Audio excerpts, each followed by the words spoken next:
ಕಲ್ತೂರ್ತಾರೆ, ಹುಬ್ಳಿಯ ಗಲಾಟೆಗಳಲ್ಲೂ ಕಲ್ತೂರುವಂಥದ್ದು ಇದೊಂದು ಮನಸ್ಥಿತಿನ ಅಂತ. ನೋಡಿ, ಇವ್ರ ಧರ್ಮದಲ್ಲೇ ಕಲ್ಲೊಡೆ ಅಂತ ಒಂದು ಸಂಸ್ಕೃತಿ ಇದೆ. ಹಾಗಾಗಿ ಎಲ್ಲೇ ಕಲ್ಲು ಬಿಸಾಡಿದ್ರೂ ಕೂಡ ಇವರು ಭಾಗಿಯಾಗೇ ಇರ್ತಾರೆ, ಇವರ ಕೃತ್ಯನೇ ಇರುತ್ತೆ. ಅದನ್ನು ಪೊಲೀಸ್ ಇಲಾಖೆ ಅಂದರೆ ಕಾನೂನು ರಕ್ಷಣೆ ಮಾಡುವಂಥ ಪೊಲೀಸ್ ಇಲಾಖೆ ಮೇಲೆ, ಅವರ ಸ್ಟೇಷನ್ ಮೇಲೆ ಆಕ್ರಮಣವನ್ನು ಮಾಡ್ತಾರೆ ಅಂತ ಹೇಳಿದರೆ ಇವತ್ತು ಇವರಿಗೆ ಯಾರ ಭಯನೂ ಕೂಡ ಇಲ್ಲ. ಇವರನ್ನು ರಕ್ಷಣೆ ಮಾಡಲಿಕ್ಕೆ ಸಿದ್ದರಾಮಯ್ಯನವರು ಇದ್ದಾರೆ ಅಂತಲೇ ಅವ್ರಿಗೆ ಖಚಿತವಾಗಿ ಗೊತ್ತಿದೆ.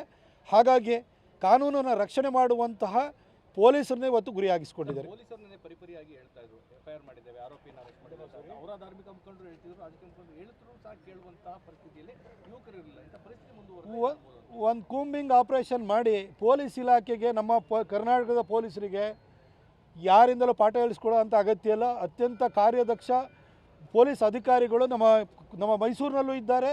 ನಮ್ಮ ಕರ್ನಾಟಕ ಪೊಲೀಸ್ ಇಲಾಖೆಗೂ ಕೂಡ ಆ ಶಕ್ತಿ ಇದೆ. ಇಲ್ಲೇ ಮೈಸೂರಿನಲ್ಲಿ ಆ ಗ್ಯಾಂಗ್ ರೇಪ್ ಪ್ರಕರಣದಿಂದ ಹಿಡಿದು ಪ್ರತಿಯೊಂದು ಯಾವ ಪ್ರಕರಣ ಆದ್ರೂ ಕೂಡ ಅದನ್ನು ಪತ್ತೆ ಹಚ್ಚಿರುವಂಥ ಒಂದು ಕಾರ್ಯಕ್ಷಮತೆ ನಮ್ಮ ಮೈಸೂರು ಪೊಲೀಸರಿಗಿದೆ. ಅವ್ರಿಗೊಂದು ಫ್ರೀ ಹ್ಯಾಂಡ್ ಕೊಡಿ, ಒಂದು ವಾರದೊಳಗಡೆ ಇಡೀ ಉದಯಗಿರಿ ಪೊಲೀಸ್ ಸ್ಟೇಷನ್ನು ಈ ವ್ಯಾಪ್ತಿನಲ್ಲಿರುವಂಥ ಅಷ್ಟು ಜನ ಪುಂಡ್ರನ್ನ ರಿಪೇರಿ ಮಾಡ್ತಾರೆ. ಸಿದ್ದರಾಮಯ್ಯನವರೇ, ನಿಮ್ಮ ಕೈಲಂತೂ ಆಗಲ್ಲ, ಪೊಲೀಸ್ ಇಲಾಖೆಗಾದ್ರೂ ಆ ಒಂದು ಅವಕಾಶನ ಮಾಡಿಕೊಡಿ.